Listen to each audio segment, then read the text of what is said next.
Ladies and gentlemen, we're finally back from Curacao, and this is a full and honest review you're definitely going to want to see.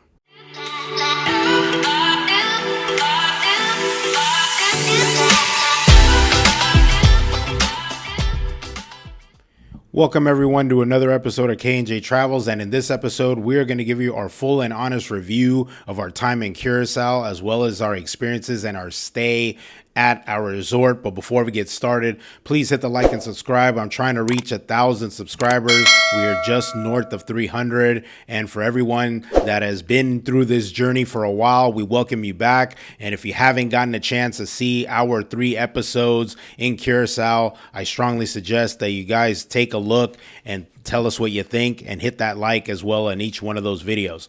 So we are going to give you our full and honest review of our time at the resort as well as outside of the resort, and then the rest of our experiences from Curacao. So let's get started. All right, so during our time in Curacao, we stayed at a property called Il Mre, which is part of the Dreams Collection, which is owned by Hyatt. And Il Mre is a resort that is nothing but beach pods located on an ocean front. So this part of the property is barely not even a year old. It actually debuted back in December when we actually had initially booked for Curacao. We actually booked these beach pods when they were going to debut, and unfortunately they were not made available. So when they situated ourselves at the Zoetry, which is another property across from the Dreams property that they have there, what they did was they actually had a soft opening like days later after our check-in. So to make it up to us, they actually gave us a voucher for 4 free nights to return to Curacao, and that's what we took advantage of just so we could experience those beach pods in front of the ocean. And actually, we were actually primarily located right in front. I actually had the closest pod, as well as my wife's mom had a pod right next to us. So it was really nice for them to accommodate us basically in the pod, the beach pod that was like really right in front of the ocean. So there's 2 sections of pods that are U-shaped that are right in front of the water, and then they have the other pods that are like on the other side that are, you could see, obviously it's an ocean front, but you don't have access to the ocean right when you get out of that area.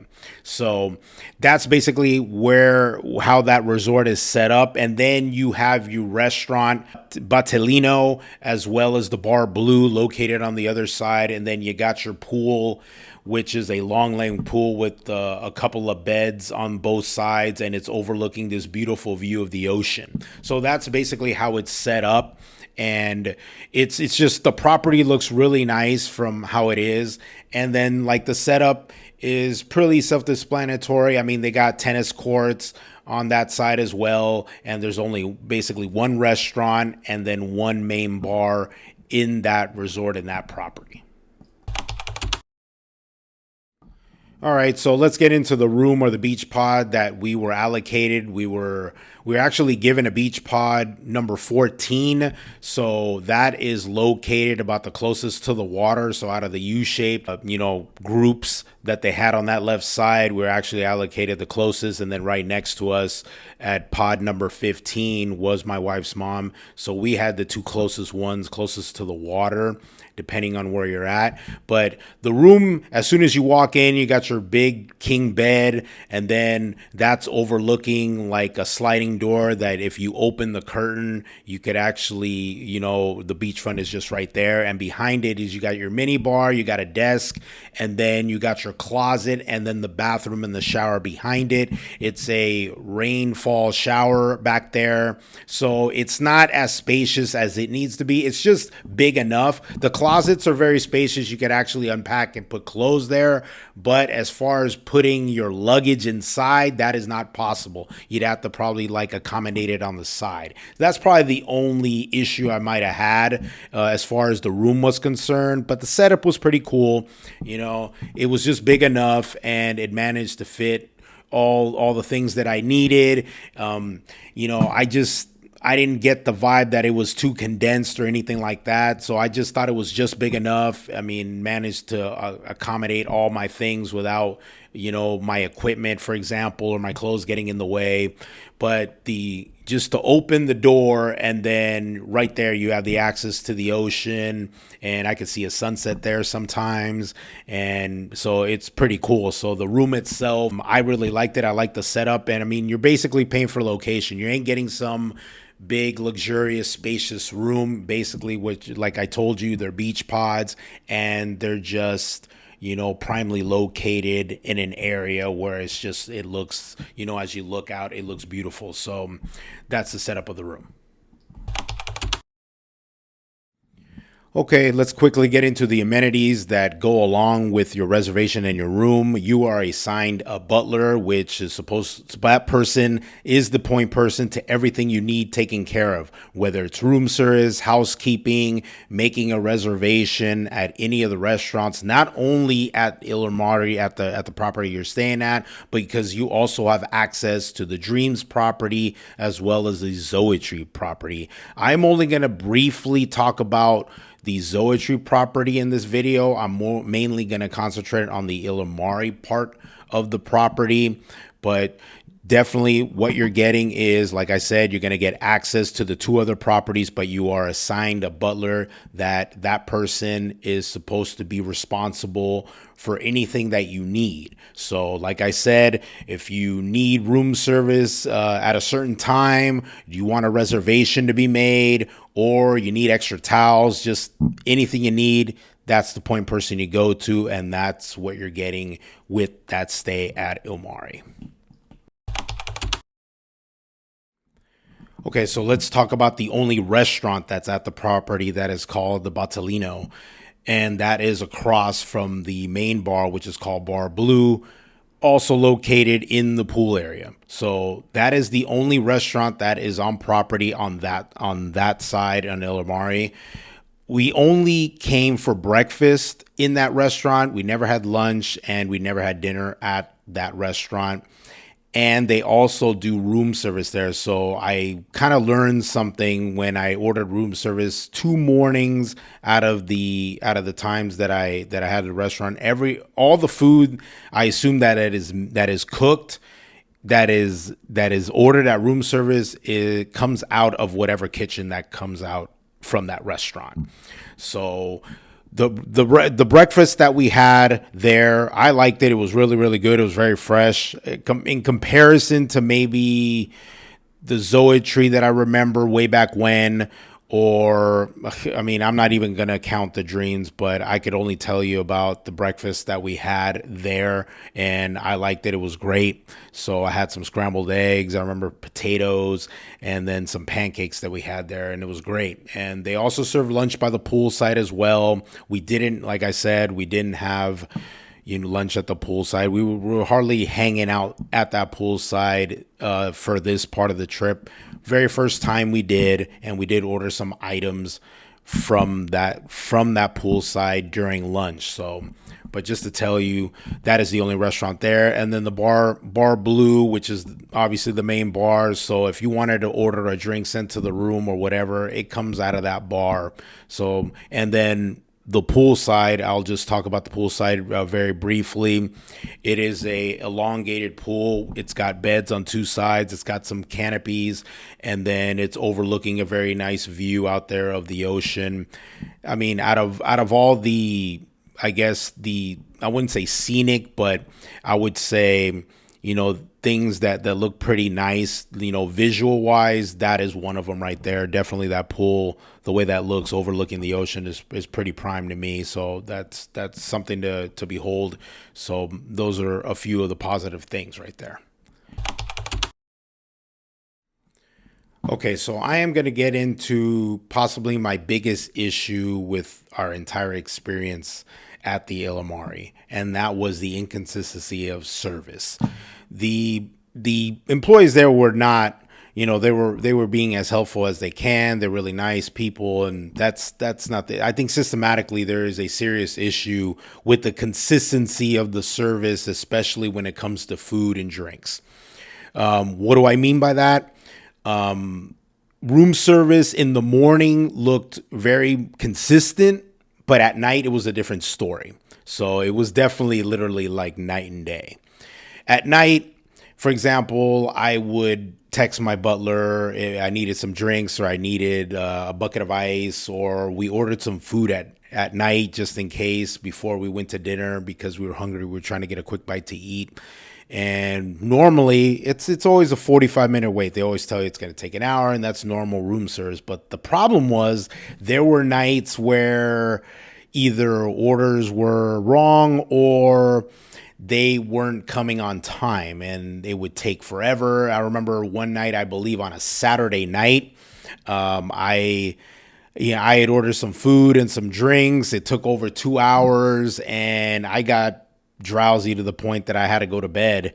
And by the time they brought it, it's just like I'd lost my appetite and my thirst to want to drink. So that was a little bit of a problem for me. Another thing, I was told I can get drinks 24 hours. That's not true. So if by any chance you are ever told that you can get liquor 24 hours in room service, that is not true. They could probably provide you maybe champagne at best, but I think that there is an alcohol cutoff at around 11 or when the bar closes, because if there's no bartenders or anybody that can have access to the bar, that access to the liquor, they can't get you your drink past 11 o'clock. So, but I was told at the time, and then when I tested that theory out, that was a complete fail. But like I said, there's just inconsistencies. I don't know what it is. Like I said, I text my butler, for example, what I wanted, and whatever the chain of communication by the time it gets to wherever it needs to go, for whatever reason, it doesn't either come fast enough or it doesn't, or it's inaccurate or there's something. And this is mainly at night as opposed to room service. The twice that I ordered in the morning for breakfast, they did come on time and it was accurate. So just be aware of that. I mean, that's going to be a problem. I mean, me, I could tolerate it a bit. And, sometimes it's kind of hard because I work in the hospitality industry. But for others, they're not going to tolerate that. And that's going to be a big issue because if you can't get orders right and you can't get their things on time when they said they could or they're supposed to, that's going to be a problem. And so that's something that they're going to need to fix for in whatever capacity. I don't know. I don't know if it's the employees. I don't think so because they're friendly and they're nice, but for whatever reason, execution is definitely an issue. So I'd be aware of that. So I'm just letting you know about that.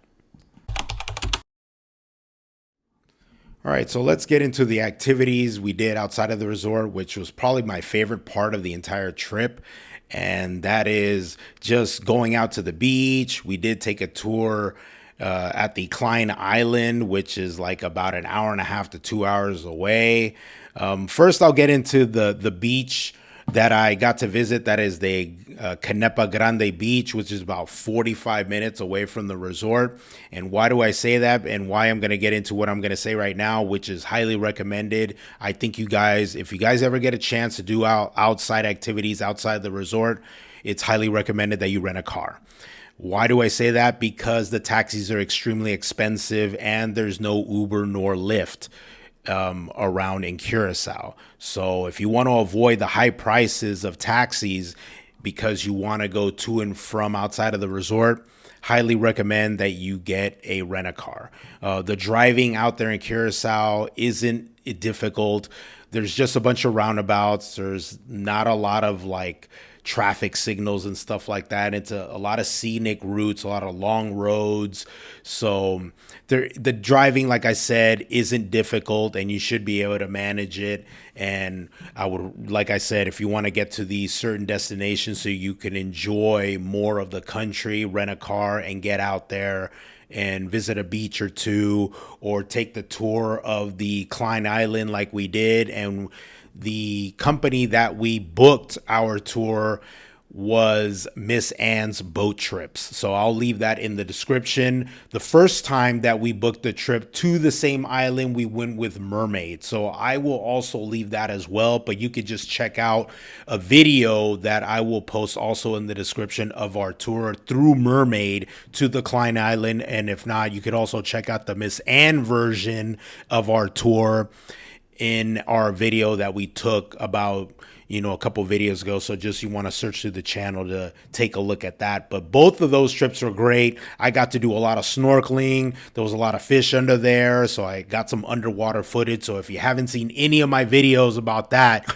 definitely check that out. But the Miss Ann tour was great. I will give you the price and all the information in the description, but it's about hour and a half, 2 hours away. I mean, they have more of a quicker boat getting out to Miss Ann's, through the Miss Ann tour. But you could get seasick because there's like these wavy waters out there and they have a quicker boat and the boat is just like rocking up and down. A lot of people did get seasick. So be aware of that. If you can't handle it, Mermaid actually has much of a smoother ride getting to the island. But the weekend, they offer a little bit of a more pricier number what they charge because the drinks are included. They got the open bar included, as opposed to the weekday. They do not have that. You actually have to pay for your drinks. So you get to the island at around 10 and you leave at around 4 o'clock, and you get served sandwiches in the morning, and then you served a nice barbecue lunch buffet, which they're the ones that they played them all. And then you got your snorkel tour like an hour before you're heading back. And then they got like a nice little happy hour after that on the way back. So I will definitely leave that in the description, but definitely get out there outside the resort and try to get into as many activities as you can, whether you go to the beach or you take a tour or maybe you go clubbing. You like the nightlife. They have a little bit of nightlife out there. So I'll definitely recommend all of that. All right, let me get into my final thoughts before we end. We'll start with the pros. As far as the country is concerned, visiting the country is beautiful. They got a lot of beautiful beaches. Visiting the Klein Island is an amazing experience. I definitely would recommend that. And just the country is, like I said, it's beautiful. It's awesome. The resort part of it, the property, just property wise, before I get into it, most of the property is beautiful. Like it's right in front of that beachfront, the way Il Mare is set up. Zoetry is different. It's not a beachfront, but the property itself, it's beautiful. And, the food at the Zoetry, like I said, I didn't mention much of that. I mean, we liked it. I mean, the only problem, and I'll get into the cons of our trip and as far as the stay, and then the last thing that I really liked, which this is my personal thing, and I'm into sports betting, they got a casino with a sports book, and that is located on the Dream side of the property. And that's probably the only thing I actually liked about the Dream side of the property. And there's a reason why I did not speak of it, because honestly, I didn't like that property at all. So I wouldn't recommend even booking a room at that. There's just too many issues. I'm not going to get into that because I wanted to focus more on just our experience at the Il Mare. So, but the casino, the sports book, if you're a sports bettor, actually locals actually come in there to place bets, and it's very easy. They pay out in dollars. I like that. So, but let me get into the quick cons of the whole thing. Like I said, the inconsistency in service was a huge issue. Okay. For example, like I said, room service at night, the ability to get drinks, the accuracy of the order, those things were a problem for us. Not only that, because this also was experienced at the Zoetry. I'll give you our experience quickly there. We had dinner at the Bloom, which is their only restaurant they have there. The food is great, by the way, but we ordered some steaks, and it took almost an hour and a half.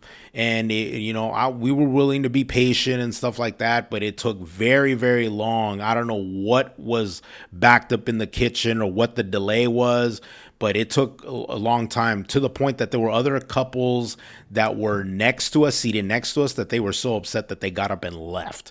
So that was an issue. Now, I don't know. I've been hearing other content creators that they were displeased at their stay at the Zoetree, and they have been having issues with inaccuracies in room service and stuff like that, and that's exactly what we experienced at the Il Mare. So that is a problem.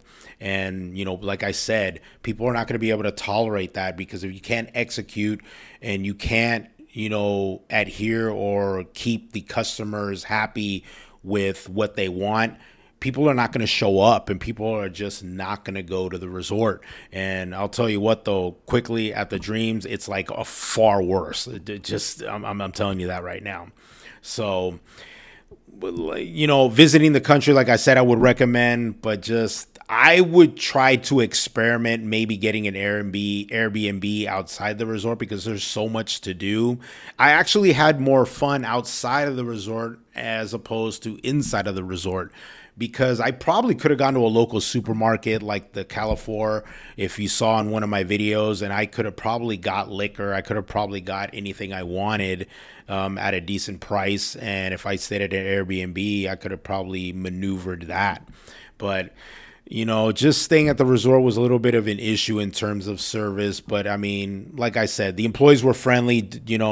I got to know a couple of people there. If I had to choose one person that was totally a hustler for us, that was Randy. And shout out to him, because, man, I remember one time, certain things that I needed quickly, for whatever reason, he got them on the spot. And I give him that, dude. I got to give credit when credit is due.